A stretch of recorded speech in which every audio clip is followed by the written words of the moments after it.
Kia ora, my name's Shelby, and today we are doing a story on Victor Lustig. So in the summer of 1925, businessmen of 1925, 5 businessmen received a letter from the Deputy Director General of the Ministry of Posts and Telegraphs asking to meet at the Hotel Crillon on the Place de la Concorde in Paris to discuss a government contract.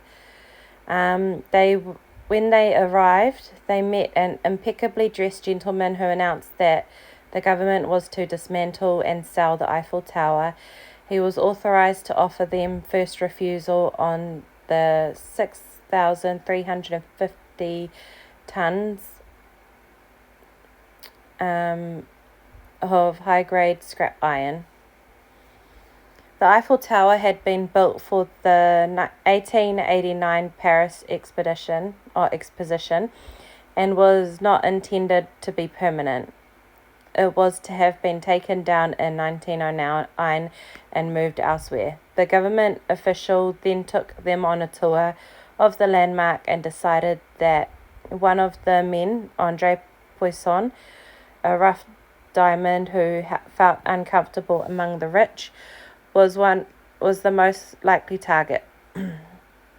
Back at the Hotel Crillon, the man from the ministry solicited a bribe from Poisson and a week later handed over a fine-looking document, selling the Eiffel Tower in exchange for a large cheque.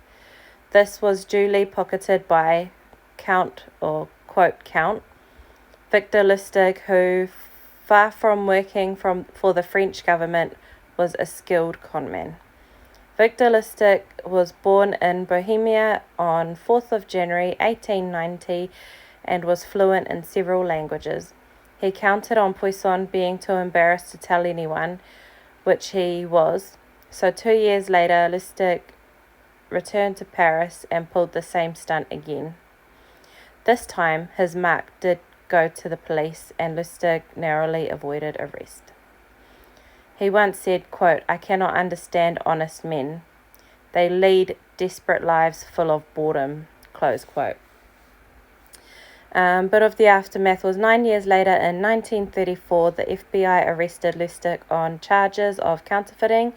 A day before he was due to go on trial, he escaped from the Federal House of Detention in New York, but was recaptured after 27 days on the run in Pittsburgh.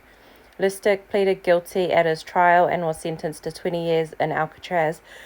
On 9th of March 1947, he contracted pneumonia and died 2 days later at the Medical Center for Federal Prisoners in Springfield, Missouri.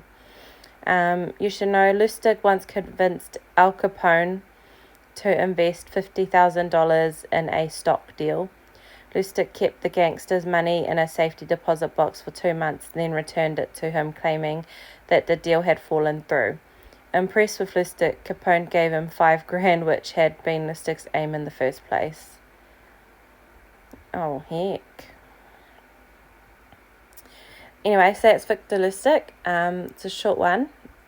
I might actually be mentioning him again when I do a story on Al Capone later on, because I'm going to do a quick one like these for Al Capone and then a deep dive on him, because I do find him quite interesting. Anyway, I hope you enjoyed this story. Stay safe and please subscribe.